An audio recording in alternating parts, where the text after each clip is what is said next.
Coming up on KOTA Territory News at 5:30, we'll have a preview of what's expected to be a record Thanksgiving travel weekend. Plus, the city of Rapid City sets an ambitious goal for traffic safety. We'll tell you how they plan to reach it. And an update in the murder trial of Walter Musso Jr. Your news starts right now. From Skyline Drive, this is KOTA Territory News at 5:30. Thanks for joining us on this Wednesday night. I'm Phil Aldrich. We are following breaking news in Pennington County. A jury just ruled Walter Musso Jr. was legally sane when he killed Sheldon Glenn, drowning him at Rapid City's Memorial Park in 2022. The decision comes 1 week after the same jury convicted the 30-year-old of second-degree murder. Jurors also returned a verdict of guilty but mentally ill, a distinction under South Dakota law that holds offenders accountable for their crimes while making sure they receive psychiatric treatment. The defense argued Musso was incapable of knowing right from wrong at the time of the killing on July 4th, 2022. Prosecutors countered that evidence, including Musso's own statements and actions showed clear awareness and intent, even though toxicology reports revealed meth in his system. Musso is scheduled to be sentenced on December 22nd. He's facing a mandatory minimum of life in prison. A man will be spending decades behind bars after sexually exploiting a 13-year-old South Dakota girl who he groomed on popular social media sites. Apps, that is. 34-year-old Sean Payne was sentenced to 35 years in federal prison following an investigation launched by the Meade County Sheriff's Office last year. Prosecutors say the Nebraska man manipulated the girl into sending sexually explicit images after grooming her on Snapchat, Discord, and Teen Chat. He also assaulted her multiple times. Payne was already a convicted sex offender when he was committing the crimes for attempting to entice a minor in Iowa. Well, it was another mild day across KOTA territory. How much longer can we expect this warm weather to stick around? Chief Meteorologist David Stradling is here to let us know. Hey, David. Hey there. Yeah, it's actually going to stick around for quite some time. We're still going to be spoiled with this warm weather in the middle of November, all the way through the weekend and even into early next week. But then those changes move in before we get to Thanksgiving. I'll detail that more in the later portions of our newscast. Right now, though, we check out our high temperatures from today. 50s and 60s. It's been beautiful. A little cooler up towards Faith and Mobridge, where low clouds and some fog has persisted. A few showers have moved through KOTA territory, and we're still expecting a couple possible overnight tonight. Temperatures range from the 40s to the 50s for many spots, but we do have some 30s for Carter County in southeastern Montana up towards Lemon. As we go throughout the night, well, we'll be down to 33, still tracking some patchy fog at times. As for tomorrow, we'll be not as warm, but still near average at 48. Plenty more warm air expected for Friday and the weekend. We'll talk more about that. And as I mentioned, those changes coming before Thanksgiving. I'll have the details later on. Look forward to that. Thanks, David. Congressman Dusty Johnson is opening up about his vote to force the release of files related to Jeffrey Epstein. Johnson says he's been calling for the files to be released for months. Because I do think Jeffrey Epstein was a monster. He conducted unspeakable acts of evil. And I think there's still a lot we don't know about his behavior and the behavior of people close to him.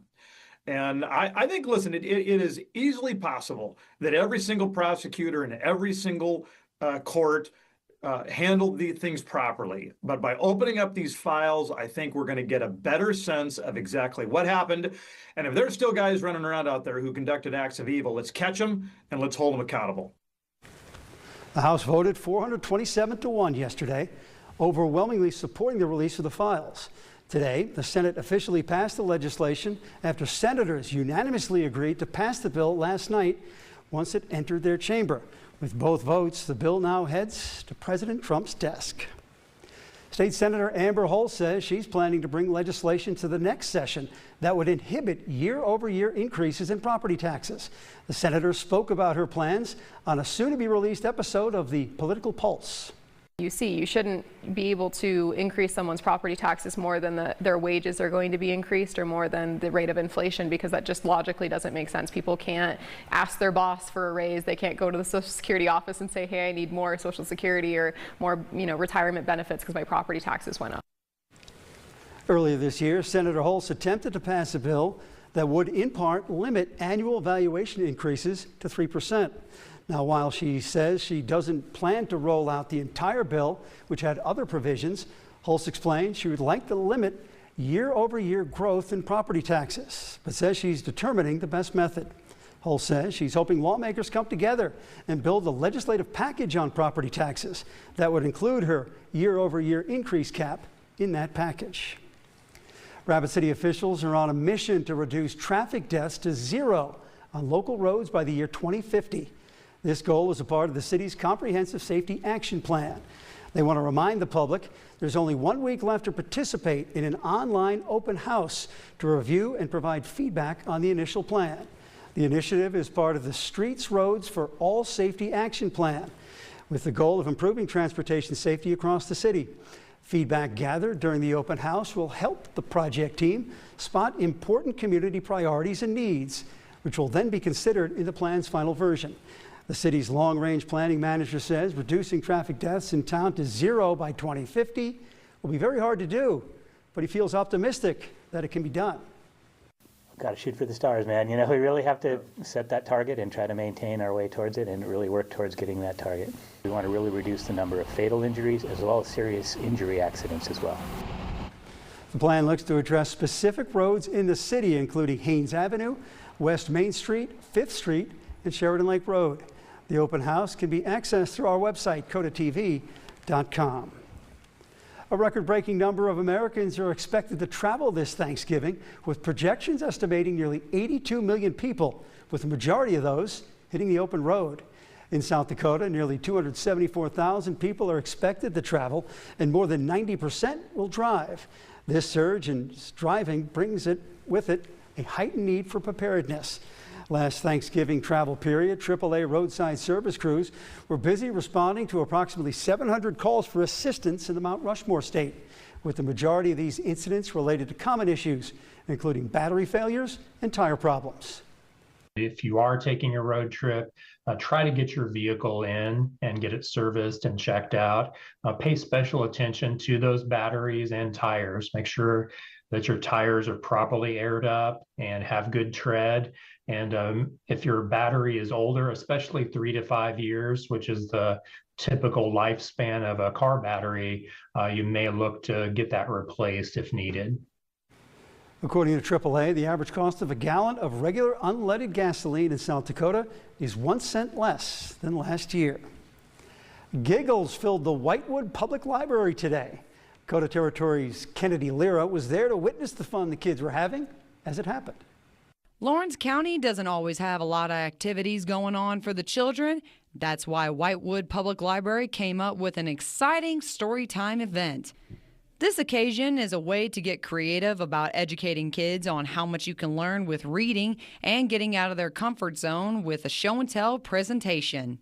So we try to have some educational things too, like today I read some facts about the turkeys, and these kids are smart, they know a lot. And we also have show and tell, because one thing I noticed is that some of the kids are quite shy.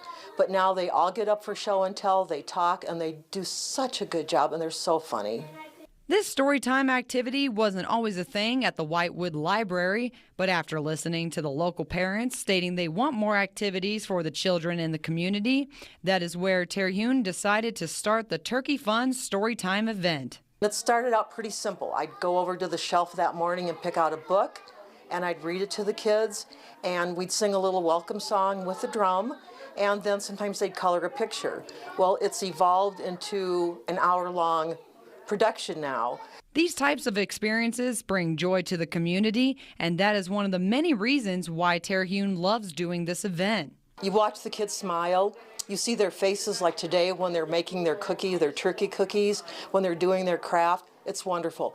They're good listeners during story time. It makes your heart happy. You leave here with a smile on your face. For more information on upcoming fun events at the Whitewood Public Library, go to our website at kotatv.com. In Whitewood, Kennedy Lira, KOTA Territory News. Thank you, Kennedy. Could we be looking at another foggy night here in KOTA Territory? David will let us know in your accurate first alert forecast later in the newscast. But up next, if you're looking for a way to help those in need this holiday season, we'll tell you about a way you can make dreams come true. That story's next. Holiday season preparations are underway in KOTA Territory, and if you're looking for a way to give back, the Angel Tree program is a great place to start. The idea is simple. finding an angel tree at various participating locations, including the Rapid City Fire Department Station 1, both Rapid City Walmarts, and the Roosevelt Swim Center. Then simply pick a tag off the tree. They're labeled with the age and gender of the person you're buying for. Purchase the gifts listed on the tag and return them to the drop-off location. The Angel Tree program has been around for more than 4 decades and has helped thousands of families in need here in the Black Hills. Major Daniel Voss with the Salvation Army of the Black Hills says he's always amazed with the community support. This program is the community giving to the community. We're the conduit. We may be the organizers and we may be the impetus for getting the gathering done. However, it's the community taking care of the community, and that's the best part. That is a great program. Chief Meteorologist David Stradley is tracking a pattern change during the week of Thanksgiving. You're going to want to see this. You'll have the details coming up next in your accurate First Alert forecast. Now, the First Alert forecast with Chief Meteorologist David Stradley. We've noticed a few showers throughout the day today around the Black Hills earlier, mainly to northwest South Dakota, southeastern Montana. Hasn't really resulted in much, but it's been a nuisance if you got caught out in a few of those light showers. We are expecting a few more tonight from central Wyoming. These will be pushing towards the Black Hills region. We'll notice a few of those showers. Southern Campbell County into Weston County, parts of the Black Hills and southwest South Dakota. These will push out towards the plains after midnight, mostly starting to dissipate, and some fog will be possible in parts of KOTA territory as we're waking up to start off our Thursday morning. Going throughout the day on Thursday, it turns sunny. It's going to be a beautiful day across KOTA territory and will stay pretty nice. Maybe a little bit more fog in northeast Wyoming starting off the day on Friday, but overall very nice weather as we close out the week. A mostly sunny sky expected for much of the area. Now, as we look at our forecast, the jet stream here is going to keep those temperatures staying pretty mild over the next couple of days. We will be noticing those high temperatures taking a couple of degrees step back tomorrow in the 40s, some 50s, but we'll warm back up into Friday, Saturday, and Sunday.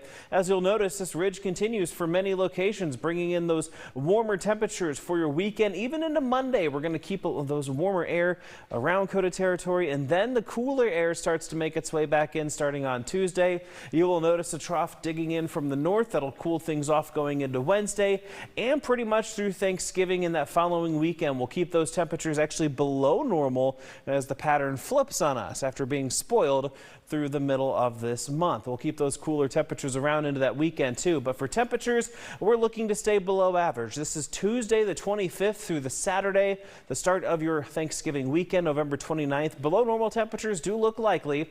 And in terms of moisture, there is a favorability showing above normal moisture. I'm not completely sold on that at the moment. It is something I'm going to keep watching very closely for you, as I know a lot of us like to travel around Thanksgiving. We'll be sure to first alert you if needed on any of that weather. Now, our averages for Thanksgiving: high of 44, low of 22. Moisture, not really a whole lot, 0.2 of an inch of snow on average over all of our Thanksgiving since we collected data. 19% of them had any form of moisture. Only 14% of Thanksgivings have resulted in snowfall during that day. For us here in KOTA territory, I'm going with a high of 31, partly cloudy skies, so it is quite cooler with a few clouds passing through KOTA territory. But for KOTA territory tonight, temperatures are in the 20s for Carter County, parts of northeast Wyoming, and the Black Hills. Many of us in the 30s, though. Watch out for some of that patchy fog.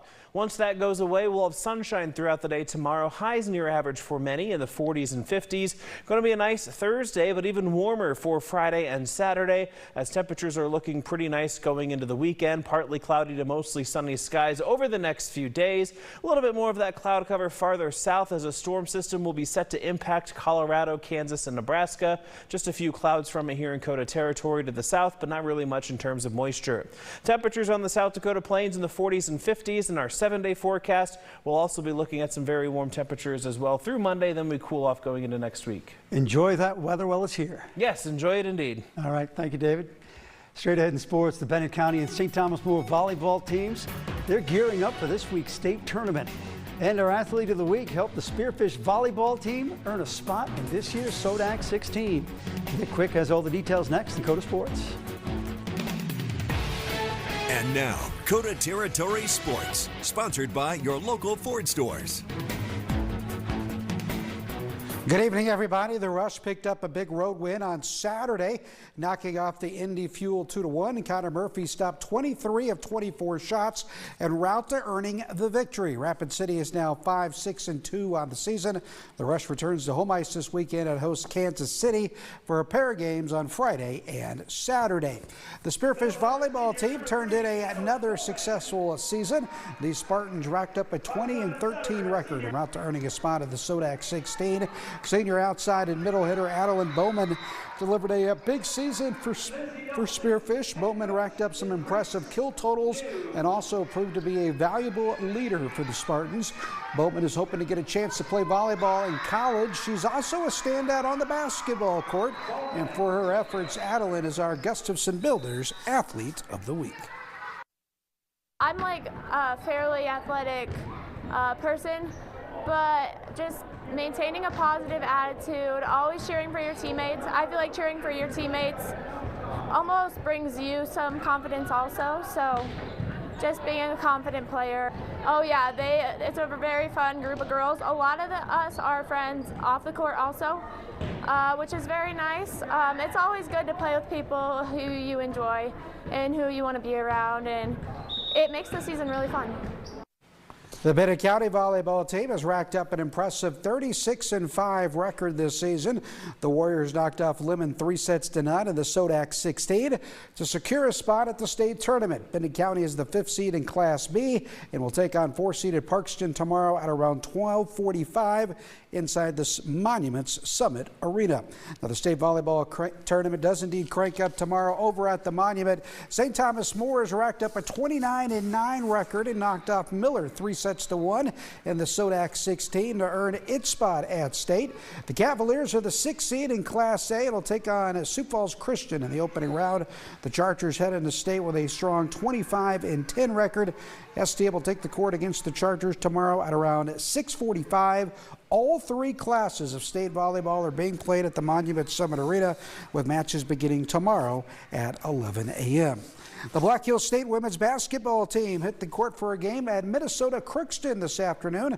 The Yellow Jackets came up on the short end, falling 75-68. Sawyer Stabner led Black Hills State with 20 points. Addison Branscombe chipped in with 12 points and 7 rebounds. The Yellow Jackets are now 1-2 on the season. Also in college hoops tonight, the South Dakota Mines men's and women's basketball teams are at home to take on Fort Hays State.